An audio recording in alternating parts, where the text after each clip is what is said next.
Hello, in front of me I've got Madden NFL 25. In this video I'll show you how to manage a run defense tutorial.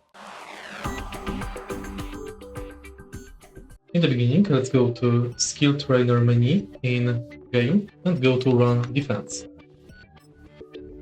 Now you can learn about gaps inside Run Defense and outside Run Defense. Simply select category you would like to learn and next follow the tutorial.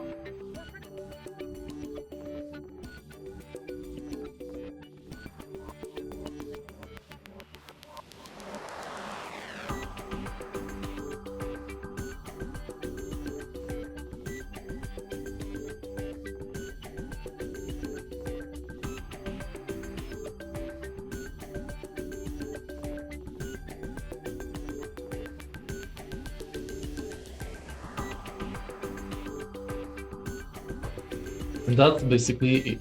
If you find this video helpful, please leave like, comment and subscribe.